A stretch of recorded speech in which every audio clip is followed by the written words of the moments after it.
Let us discuss the concept of total internal reflection and a problem based on that.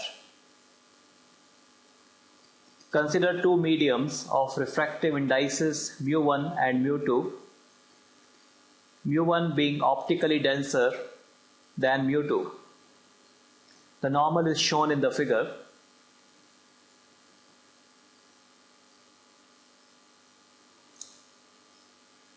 Since mu1 is greater than mu2, R is greater than I. Let us now increase I.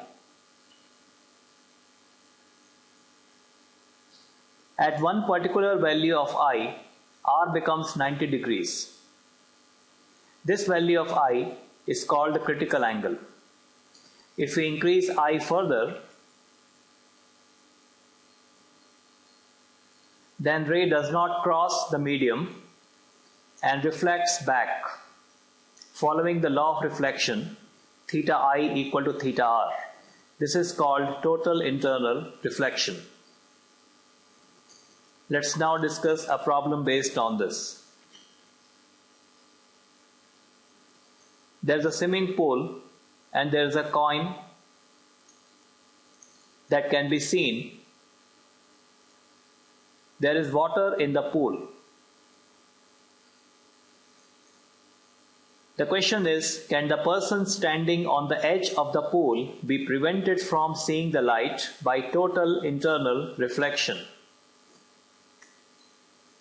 This is how the light ray would go if there is no water. But since there is water,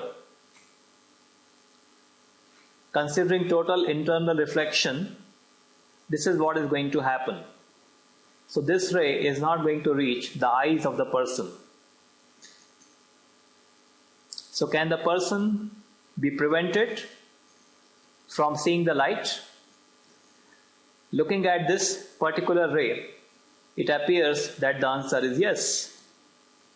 But there are a number of rays. Let's say this one. Now this ray is able to reach the eyes of the person, and there will be many more that will be able to reach the eyes of the person.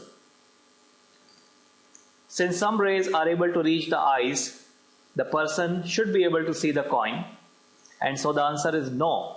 The person cannot be prevented.